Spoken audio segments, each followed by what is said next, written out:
Saudaraku, Bapak Ibu yang sangat dikasihi dan diberkati oleh Tuhan, menarik sekali ketika kita mengamati dan merenungkan sabda kebenaran firman Tuhan dalam kitab 1 Raja-Raja pasal yang ke-19 ini. Bagaimana saudara dan saya akan menemukan ada satu krisis ketakutan yang terjadi dan menimpa kehidupan seorang nabi Allah yang bernama Elia. Kalau kita memperhatikan di pasal-pasal sebelumnya, pasal 18 dan pasal seterusnya, bagaimana keberhasilan Elia dalam mengadakan 450 nabi-nabi Baal tanpa sedikit pun mengalami ketakutan dan kegendaran ketika dia hadapi. Dan terlebih lagi, bagaimana keberhasilan Elia ketika dia berdoa kepada Allah agar kiranya hujan turun, dan pada saat itu doa Elia dijawab oleh Tuhan.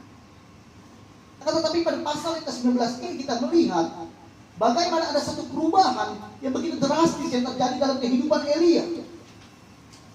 Dia mengalami satu masa ketakutan, suatu masa krisis ketika menghadapi masalah yang terjadi di dalam setiap kehidupannya.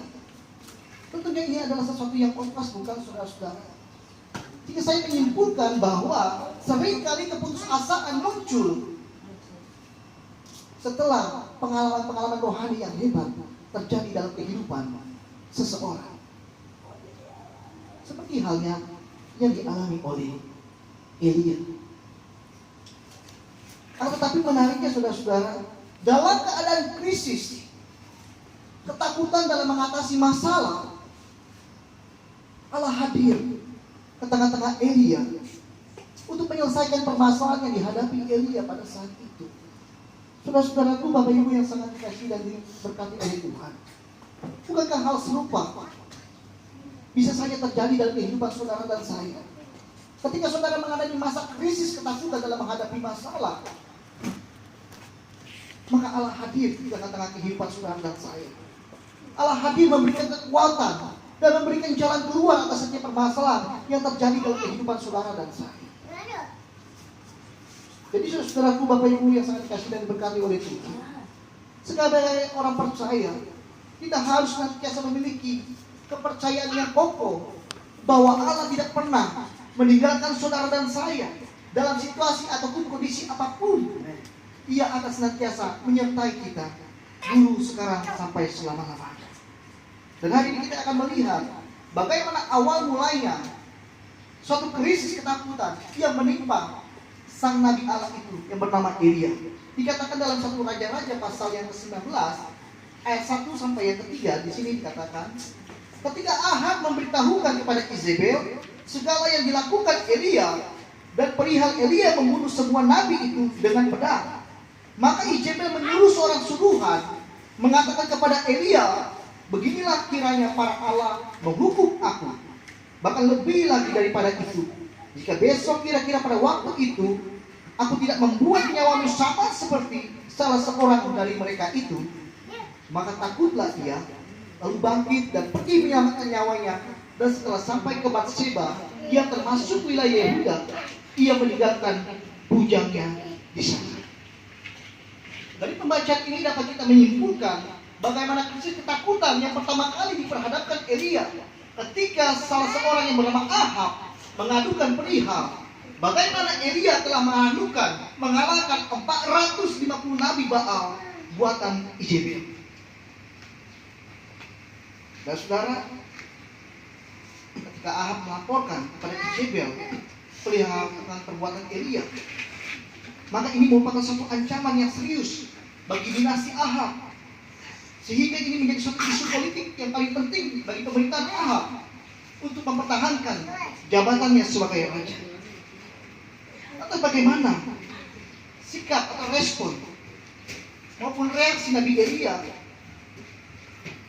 ketika mendapatkan suatu ancaman dari Izebel? Dikatakan ayat yang ketiga sampai yang keempat, maka takutlah ia, lalu bangkit dan pergi menyelamatkan nyawanya. Dan setelah sampai ke Batseba yang termasuk wilayah Yehuda, ia meninggalkan bujangnya di sana, tetapi ia sendiri masuk ke padang gurun sehari perjalanan jauhnya, lalu duduk di bawah sebuah pohon ara.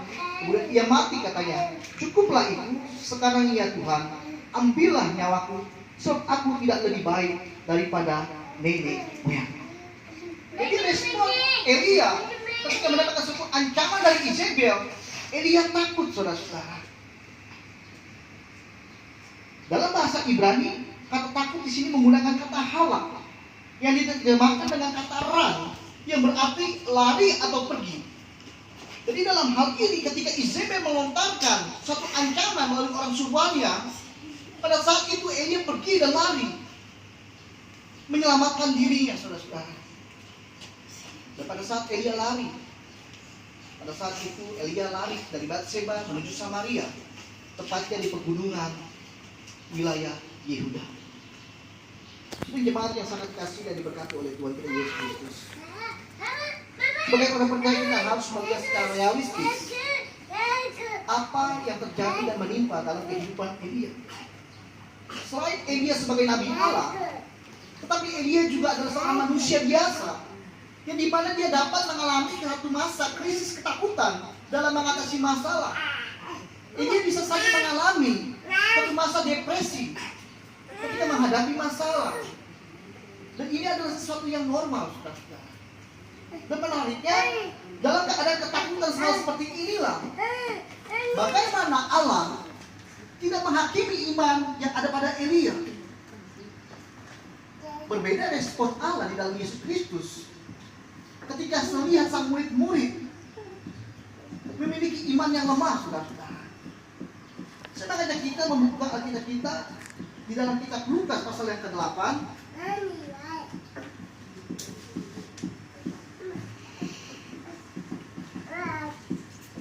Lukas pasal yang ke-8 ayat yang ke-22 sampai yang ke-25.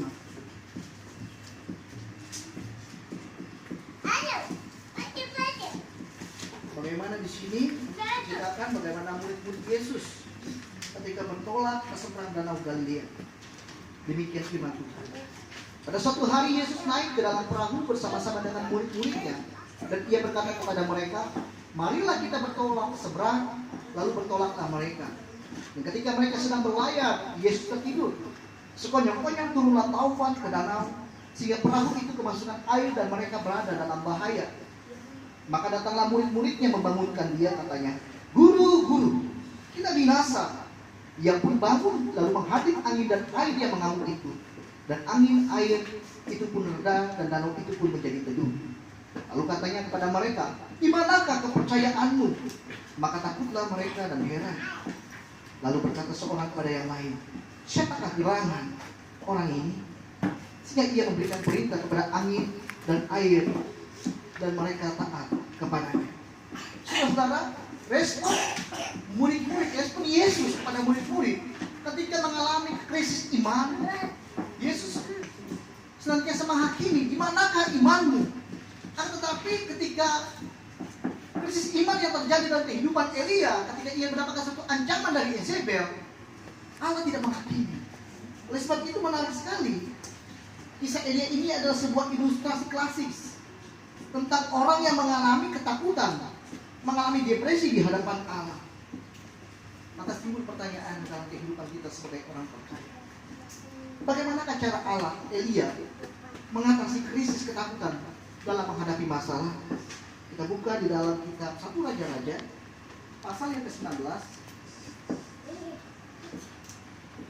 ayat 4a, ayat 3 dan sampai ayat 4. Maka takutlah ia, lalu bangkit dan pergi menyelamatkan nyawanya. Dan setelah sampai Batseba yang termasuk wilayah Yehuda, ia meninggalkan bujangnya di sana. Tetapi ia sendiri masuk ke padang gurun sehari perjalanan jauh, lalu duduk di bawah sebuah pohon ara. Kemudian ia ingin mati, katanya. Cukuplah itu sekarang, ya Tuhan, ambillah nyawaku, sebab aku tidak lebih baik daripada nenek moyangku. Bagaimana ketika Elia menghadapi krisis ketakutan dalam menghadapi masalah, ia menyingkir sejenak untuk menenangkan diri. Saudaraku, Bapak Ibu yang sangat dikasihi dan diberkati oleh Tuhan, seringkali kita mendengar sebuah pernyataan bahwa kita tidak boleh lari dari masalah, maka kita harus menghadapi masalah. Tentunya ini adalah suatu perihal yang baik. Akan tetapi kalau boleh jujur, ada masanya, ada waktunya di mana kita harus menyingkir sejenak untuk menenangkan diri terhadap masalah yang terjadi dalam kehidupan kita. Saudara bisa membayangkan Bagaimana kalau ada dua orang yang berseteru, yang satu meluapkan emosinya dengan meledak-ledak, lalu yang satunya lagi meresponi dengan satu emosi, luapannya meledak-ledak. Apa yang akan terjadi, saudara-saudara? Bukan terjadi penyelesaian masalah, tetapi yang terjadi adalah penambahan masalah. Jadi ada masa, ada waktunya di mana ketika kita diperhadapkan dengan masalah, perlu kita untuk menyingkir sejenak dan menenangkan diri, sebagaimana Nabi Elia terapkan dalam kehidupannya. Saudaraku, Bapak Ibu yang sangat dikasihi dan diberkati oleh Tuhan kita Yesus Kristus, saya mengajak kita untuk membuka Alkitab kita di dalam kitab Matius pasal yang keempat, ayat yang ke-12 sampai yang ke-13. Matius pasal yang keempat, ayat yang ke-12 sampai yang ke-13.